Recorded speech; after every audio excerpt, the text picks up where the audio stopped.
Teyze şuradan İngiliz anahtarını versene. Şş, sana diyorum. Ha? O ne lan?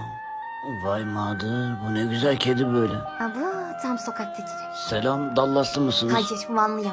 Bir yaş mama yiyelim mi? Madırım duyarsa patilerimi kırar. Aşık oldum desem güler mi acaba bana? Ay şuna bak tam Mart gibi. Hadi uzat patini de götüreyim seni. Lan KPSS'ye hazırlanırken nereden çıktın karşı? Hadi Davut dede life'ın dört ayak üstüne düşsün.